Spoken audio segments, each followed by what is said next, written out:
Welcome to this week's Hymn of the Week. This week we have ELW 518, We Eat the Bread of Teaching. This music was composed by Jerry Ray Brubaker. We see that he was born in 1946, and he really wanted a communion song that used feminine Eucharistic imagery. So if we look at this text that's by Omer Westendorf, we see wisdom calls throughout the city, knows her hunger, gives her loving invitation to the banquet of salvation. In verse 2 we have, simple ones whose hearts are yearning, come and gain from wisdom's learning.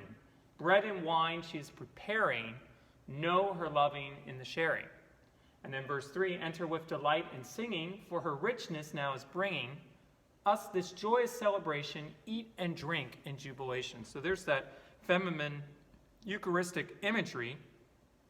Jerry Brubaker was a member of the Navy Band in Washington, D.C., and he was their chief arranger for many years. So we see with his accompaniment the color and gift he had of writing music and creating interesting harmonies. Omer Westendorf, the person that wrote the text, had some help from Alan Hammerding, but generally it was his work, and it was basically his last text he wrote in this life on earth. So it has some staying power, I guess you could say, a remaining power to the listener, as this was one of his last things that he wrote, of course, as a request from Jerry Ray Brubaker. So here's We Eat the Bread of Teaching.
You can definitely hear, I think, the movie background of Jerry Ray Brubaker in this.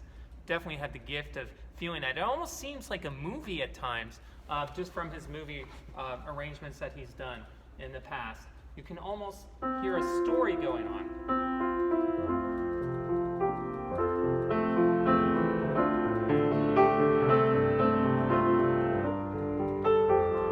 I think I'm going to take us out that way this week for Hymn of the Week. Just going to play through it again, instrumentally. Maybe think about how communion, just encourage us to think about how communion is just a mystery in itself, and what a gift that God has given to us through communion, remembering, of course, his death and resurrection, and what he has done for us. So, but sometimes, or I would say, at least for me often, the mystery of communion is hard to understand. And I think the way that this is composed musically allows us to open our minds a bit, maybe think a bit about, what does communion mean for me? What is Jesus trying to work through me for the communion? Obviously, communion is we're remembering Jesus' death and resurrection. It's his body and blood that represents. So we have that there. But it also is somewhat at times beyond our understanding, and I think that's the beauty of this arrangement, at least musically. And the text also makes us think a lot. The last text Omer Westendorf composed on this earth. So thank you very much for listening to Hymn of the Week, and let's ponder a bit. And have a great day.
Have a great day.